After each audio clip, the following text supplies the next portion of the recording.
यहाँ समोसे आते हैं, टिक्की आती है, आप सब लोग मुंह बना लेते हैं कि हमें नहीं खाना। हम ऐसा फूड नहीं खाते। मैं तो ऐसे लोगों को भी जानना चाहती हूँ जो खाना खाते हैं, भूख भी उन्हें लगती है, लेकिन एक टुकड़ा छोड़ने की ये जो आदत है ये बहुत सारे लोगों में होती है। चाय पियेंगे तो थोड़ा सा, बहुत गलत है खुशी। बिल्कुल, आपको खाना तो छोड़ना ही नहीं चाहिए ना प्लेट में। कहते हैं वो आखिरी निवाले में, बचपन में। खुशी जब घर में करेले घिया की सब्जी बनती खाती मुझे तो बहुत पसंद है, मैं तो खाती हूँ। मैं भी सब खाती हूँ। मैं जैसे हॉस्टल में रही थी तो हमारी जो कैंटीन थी ना उसमें एक पोस्टर लगा रहता था कि उतना ही ले थाली में, व्यर्थ ना जाए नाली में। बहुत तो बढ़िया। वो हम लोग जो उतना ही लेते थे जितना हम खा सकते, फिर घर पे भी वही प्रैक्टिस बनी रही। वैसे हम लोग स्कूल में भी तो यही हमें सिखाया जाता है, लेकिन मैं ये बोलने वाली थी, सब मेरी मम्मी की तरह साउंड कर रही है इस टाइम की खाना क्यों छोड़ा, चाय नहीं छोड़ना चाहिए, क्यों छोड़ा, वो क्यों छोड़ा, जो नहीं करना चाहिए, इनफैक्ट गलत है। मतलब आप अपनी थाली में जो फेंक देते हैं कूड़ेदान में, वो किसी के मुंह में अगर चला जाए तो ज्यादा अच्छी बात होगी। बिल्कुल नहीं, बिल्कुल।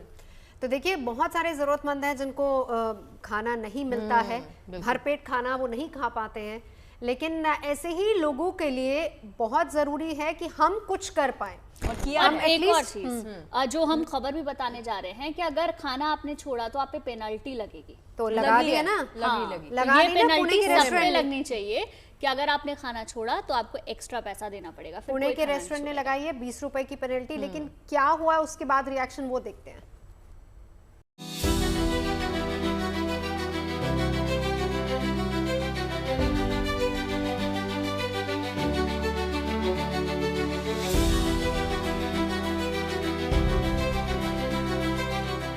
खाने की बर्बादी हमारी आदत बन गई है। घर में, होटल, रेस्टोरेंट या फिर शादी ब्याह जैसे फंक्शन पर ही क्यों ना हो, खाने की बर्बादी नजर आ ही जाती है। रेस्टोरेंट में भी खाने की बर्बादी कोई नई बात नहीं है, लेकिन पुणे से जो खबर आई है वो जरूर नई है। यहाँ एक रेस्टोरेंट ने खाना बर्बाद करने पर 20 रुपए का जुर्माना लगा दिया है। फिलहाल तो सोशल मीडिया पर खाने की बर्बादी का टॉपिक छाया हुआ है।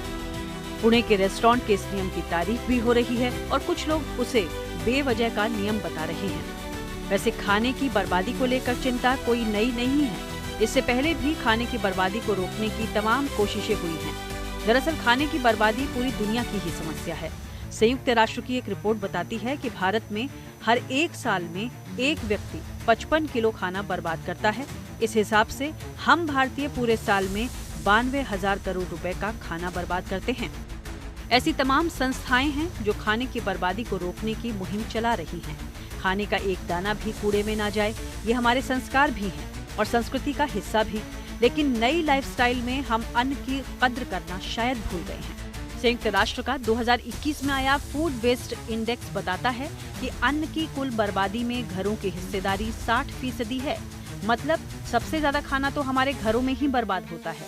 उसके बाद फूड सर्विस और रिटेल वालों का नंबर आता है। ऐसा नहीं है कि खाना बर्बाद करने में हम ही उस्ताद हैं। यूएन की रिपोर्ट बताती है कि चीन और मालदीव जैसे देशों में सबसे ज्यादा खाना बर्बाद होता है। खाने की बर्बादी के मामले में पाकिस्तान वाले भी कम नहीं हैं, लेकिन हमारा एक और पड़ोसी है भूटान, जो उन चुनिंदा देशों में शुमार है जहां खाने की बर्बादी न के बराबर है। खाने की बर्बादी कम हो, इसके लिए दुनिया के तमाम देशों ने अपनी ओर से पहल भी की है। जैसे कि दक्षिण कोरिया में कचरे के हिसाब से शुल्क लगाया, जिसकी वजह से हर दिन भोजन की बर्बादी 10% कम हो गई। जापान, डेनमार्क और फ्रांस ने तमाम तरह के नियम बनाकर खाने की बर्बादी को काफी हद तक कम किया है। Bureau report, good news today.